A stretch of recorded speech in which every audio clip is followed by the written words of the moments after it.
Reserve bank ने repo rate में 0.25% की कटौती का ऐलान कर दिया है। रिजर्व बैंक ने करीब 5 साल के बाद ये कटौती की है।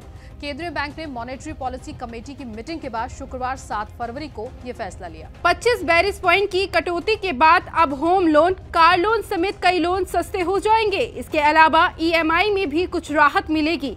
इस कटौती के बाद रेपो रेट 6.50% घटकर 6.25% रह गया है। आखिरी बार रिजर्व बैंक ने जून साल 2023 में रेपो रेट में बढ़ोतरी करते हुए इसे 6.50% कर दिया था। रिजर्व बैंक ने 5 साल बाद रेपो रेट में कटौती की है। साल 2020 में कोविड के दौरान देश की अर्थव्यवस्था को बूस्ट देने के लिए रेपो रेट में करीब 0.40% की कटौती की गई थी। उसके बाद अब 0.25% की कटौती की गई है। रेपो रेट वह दर होती है जिस पर रिजर्व बैंक दूसरे बैंकों को कर्ज देता है। जब रेपो रेट बढ़ता है तो रिजर्व बैंक महंगी ब्याज दरों पर दूसरे बैंकों को कर्ज देता है। इससे बैंक अपने कस्टमर्स को महंगा लोन देते हैं। वहीं इसके उलट जब रेपो रेट घटता है तो केंद्रीय बैंक सस्ती दरों पर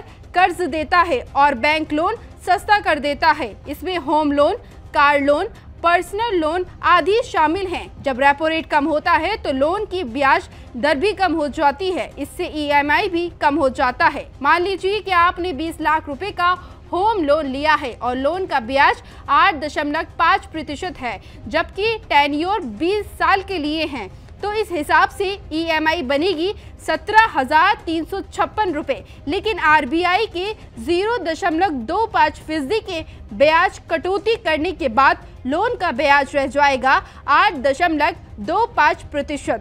अब आपकी EMI रह जाएगी करीब 17,041 रुपए, यानी कि हर महीने 315 रुपए बचेंगे।